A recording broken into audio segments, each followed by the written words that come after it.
A very good morning to you. Thank you for joining us on Business Morning. I am BC Adebayo. Let's begin with global oil prices, which rose early today, reversing overnight losses as investors shifted to risk assets and out of safe haven US dollar, which slid to more than two-year low. Brent crude futures climbed 1.1% at $45.77 a barrel, while US WTI crude futures rose 0.9% to $42.98 a barrel. Now, both benchmark contracts fell around 1% on Monday, and that was caused by worries about oil oversupply, with global demand stuck below pre-COVID levels. The weakening US dollar makes oil and other commodities priced in dollars more attractive to global buyers.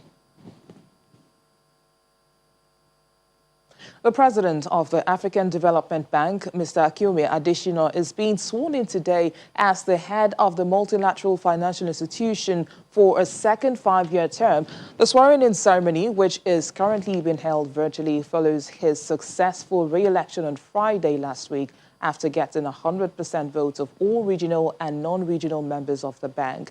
Since his first election as president of the AFDB on May the 28th, 2015, the bank has impacted the lives of 335 million Africans, including 18 million people with access to electricity, 141 million people benefiting from improved agricultural technologies for food security, 15 million people benefiting from access to finance from private investments, and 101 million people provided with access to improved transport, as well as 60 million people gaining access to water and sanitation.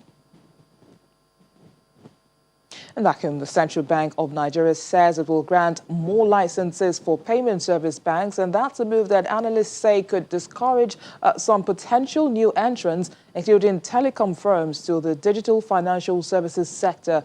In a statement released on Monday, the bank explains that telecom firms, banking agents, retail chains, and postal services could apply for licenses to become payment banks, but must set up a separate company with a minimum capital base of 5 billion naira or $13 million. The CBN has so far granted payment service bank licenses to two telecom firms, Glo Mobile and Nine Mobile, as well as Hope Payment Service Bank. And as part of efforts to ensure the prudent use of foreign exchange resources and limit over-invoicing, the Central Bank last week issued a circular removing buying agents and companies from assessing its foreign exchange window through the Form M payment scheme. Now, that measure aims to trim transfer pricing, double handling charges, and avoid transferable excess costs to Nigerians. But that announcement preceded the CBN's resumption of foreign exchange sales this week and across the value chain. But since the issuance of the circular, however, the organized private sector has reacted negatively to the policy, noting that the supply chain of over 80% of the business community has been disrupted. Well, joining us now to speak more on how this new policy affects the Nigerian business community is the Director General of the Lagos Chamber of Commerce and Industry, Mr. Muda Yusuf, who's right here with us in the studio. Good morning, Mr. Yusuf. Thanks for joining us. Good morning. Thank you very much. Now, just like the Manufacturing Association of Nigeria and other organized private sector bodies who have kicked against this CBN circular talking about the sale of Forex to intermediaries, the LCCI has also done the same. Now, what's fueling this? Well, it's about concerns regarding the kind of disruptions that this policy will cause. Let me say that we appreciate the efforts of the Central Bank of Nigeria in supporting the real sector of the economy through its development finance initiatives. We also appreciate the worry about the effect of abuses in the foreign exchange market, which I think is part of the reason that has resulted in this policy. But we need to caution that in an attempt to solve a problem, we don't create even much bigger problems. We are in an economy that is still struggling to find its feet. The shocks of the COVID-19 onset and challenges are still much there. Some businesses have collapsed, others are still practically on lockdown. Some are still trying to come alive. Now, this policy is going to further disrupt the system. Now, we are saying that there should be no intermediaries between importers or manufacturers and the main producers of products.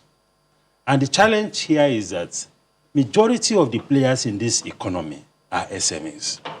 Over 90% of operators are SMEs. Even what we regard as large enterprises here, actually small businesses out there. And these companies don't have the capacity to place the kind of orders that the main producers or suppliers, or what they call original equipment manufacturers, will honor.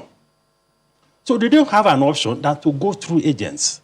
So it is these agents that help to aggregate the demands of all these SMEs and place the order, and they buy from these agents. That is one. Secondly, these agents also provide a kind of buffer in terms of suppliers' credit. It is not all the time that the importers or the manufacturers have the cash on the table to import either raw materials or equipment. Some of these agents, intermediaries, because of the long-term relationship between them and their clients, they offer some credit. Some of them give bills of collection or credit lines of close to 6 months, after which the importers will pay them. This will not happen in a relationship between the main producer and the importers. So are you then we saying have that the issue of also the country risk. Right now, there are some suppliers out there. Unless you put cash on the table, they are not going to honor any payment instrument from Nigeria because of all these issues of liquidity in Forex market, the chances that the remittances may not crystallize and all of that. So that creates a major problem. So if you are asking people like that to now connect directly with the original producers, it is very difficult. So it is these intermediaries that provide that kind of service. And even within the domestic economy, it's a common practice. As a small retailer, you don't walk up to a multinational company and say you want to buy supplies. They will refer you to their distributors. And they have different layers of distributors and dealers. So it's a normal practice in any business setup. So this is going to create a lot of problems. As I speak to you, many Form M transactions have been practically stagnated. They have been frozen because of this directive. Because majority of all these importers, they go through intermediaries to get their products. So it's a major issue, and at least there are indications that the CBN wants to engage on this, which is a welcome development. So was there no engagement prior to the release of this? There was no engagement. There was no engagement. And that is one thing that our policymakers should also learn to do a bit more. You know, this is a democracy. And the beauty of democracy is participation. It's not just about voting for people. It's also participation, so that the people can be carried along, so that you have a process, a policy formulation process that is more inclusive, so that you will not be having this back and forth on policies. But one of the objectives of the policy, according to the CBN, is to reduce over-invoicing and cut down the transfer of costs. What do you think about this? Well, the challenge is that, let me even relate to a dilemma that we face. The Nigeria Customs Service, over 80% of imports that comes into this country, the customs will allege that there is under-invoicing. Why is that? That there is underpricing. Because they want to also maximize their revenue. So there's a lot of arbitrariness in the way even the customs value some of these imports. It's an issue that will come to, you know, at a different time of forum. So while the customs, which is charged with the issue of valuation of imports, is accusing the business community of undervaluation or underpricing, the CBN, who is also relating with the same business community, is accusing the business community of over-invoicing and overpricing. So where do we stand? So what's causing the discrepancy here? No, well, the issue is lack of proper understanding of how this system works. And it's also because there is no framework that is very credible to manage the issue of pricing. Now, the CBN is talking about introducing a pricing verification methodology or scheme. That will create another bureaucracy. In the Nigeria Customs Service, which is principally responsible for these issues of international trade, there's a full-fledged department of valuation with all the paraphernalia, the structures, and all of it to determine the value of goods. Now, if the CBN is setting up another parallel price verification unit or department, that will create another bottleneck. And you know what bottlenecks mean? Another bureaucracy. You know what it means in our environment? Each bottleneck you create creates a lot of transparency problems. It creates rooms for extortion and all of that. And at the bottom of all of this is the fact that we need to manage our foreign exchange market properly. That is very fundamental. Because if you continue to manage foreign exchange and price administratively and allocate administratively, we continue to have this problem. We have had this kind of things in the past with some other commodities. There was a time we had this scandal with fertilizer allocation. Those who are old enough will realize or will remember. At that time, trailer loads of fertilizers were disappearing. They will load at Lagos ports, they will not get to their destination just because of pricing issue. Then a decision was taken that, okay, these trailers should be accompanied by military officers. So they were assigning military officers to go with the trucks. Both the trucks and the military officers were also disappearing. These are the challenges you face when your pricing is not right. Now, the CBN has a disposition of not allowing the market to function. And that is the root cause of all of this problem. So have there been any prior engagements, with the CBN talking about some of these challenges that you've mentioned? No, there has been all sorts of engagements, but again, it depends on what policy model or what approach that the CBN wants to adopt. I mean, they have talked about unconventional way of managing monetary policy and all of that. But when you are dealing with a market situation and you are attempting to suppress the market, it's like swimming against the tide.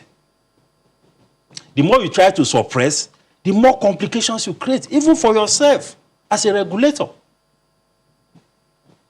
Now, I'll give you an example. We complain about export proceeds. The CBN was talking about the fact that exporters are not remitting. And the exporters are saying that, how can I work in this environment with all the high cost? I get my proceeds in dollar, and you say that I should exchange it at 386 naira to the dollar. What sense does that make? When the exporter knows that the open market rate is 460, 470, there was a time it was getting to 480. That will create a compliance issue. And that is what is happening now. And when policies are not right, you drive businesses underground. You drive them under the table. You have all sorts of, funny things going on. You have all sorts of transparency issues. Now, talking about managing the Forex now, as the organized private sector groups now, are you against the exchange rate unification plans by the CBN? We are fully in support of it. But some of these things are at variance with even that policy. The market rate is 475. You are given, I heard that they want to give the Bureau de Change now at 386. And that they have to sell at 386. Are you sure they will sell at 386? How will you monitor that? How are you going to enforce that? We should allow market to function. I'm not saying that we should just allow the naira to go haywire or the exchange rate. There is still a framework to manage it. But whatever rate we adopt or we are suggesting has to reflect the underlying fundamentals of pricing. And the underlying fundamentals are the fundamentals of supply and demand. You can't give what you don't have. Once there is scarcity, there has to be adjustment. In economics, there is what you call a price that clears the market. That's what you call equilibrium price. It clears the market. It brings sanity. Players in the economy will determine how they can now manage their processes, how they can position themselves in view of the prevailing prices of the foreign exchange. Now, if you claim that the policy is not consistent with the economic sustainability plan of government, but even the fiscal authorities are in support of the harmonized exchange rates, which the CBN is targeting. No, we are also in support of harmonized exchange rates. What I'm saying is that some of these steps are not consistent with the harmonization. That is the truth. I just told you about the experience of exporters. Now the CBN has been intimidating the exporters that they are not remitting and that they have to remit and all of that. How would they remit if you say that you are offering them 386 naira to the dollar of their export proceeds? That is not unification. That is completely at variance with the policy of unification of the exchange rate. So as much as possible, we should allow the market to express itself. And if the CBN has the capacity to influence the market through supply, then they can inject some supply to moderate rates. But this idea of fixing rates, both for NAFEX, for I&E window, for the official window, those things are not sustainable. And they create a lot of headaches. Right now, there's no clarity, there's so much uncertainty in the Forex market. People are guessing there's so much speculation. And because of all these arbitrage opportunities, there are a lot of demand pressure, which normally should not be in the market. But people are there because they want to take advantage of the differential in rates.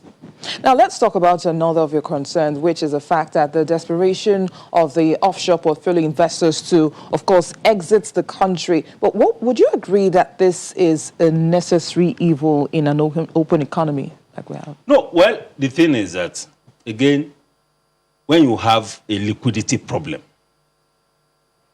in the foreign exchange market, these things are natural responses of people who have resources that they want to take out of the economy.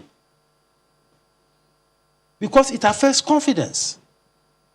When there is a liquidity problem, it affects confidence. And when there's a collapse of confidence, people scramble to get whatever they can get at whatever price that they can get it. That is what is happening. So we need to ensure the restoration of confidence to remove uncertainty and to improve the confidence of investors, whether they are portfolio investors, whether they are manufacturers, whether they are exporters. Confidence is key. Because if we want this economy to recover fast, in line with the economic sustainability plan of government, the confidence that investors have in the processes, in the policies, in the regulations are very critical to ensure the recovery of the economy. And this economy cannot recover unless you get investors, you position them properly to be able to invest. And they will not invest if you don't give them the confidence to invest. Now, if the CBN does not review this policy, what do you think would happen next? Well, it's going to create further crisis. Unfortunately, we are in an economy that is still struggling to come back from the shock of COVID. Right now, we are still, grappling with all the outcomes of the COVID problem.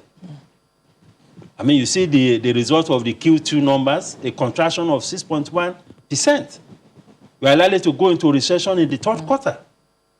So this is not the time to be having any policy that you call setback for investors. So that is why I'm hoping that the central bank will review this policy, review the policy on this third-party transaction on Form M, review the policy on export proceeds. Exporters should have free access to their export proceeds. If you really want to encourage, export diversification, and if you really want to support the inflow of remittances, remittances will not come if we are imposing a wrong rate on those who want to bring funds into the economy. All right, we would like to thank you, Director General of the Lagos Chamber of Commerce and Industry, Mr. Muda Yusuf, for coming on the program. Thank you very much. Our commodities market update will be up next when we return in just a moment. Please stay with us.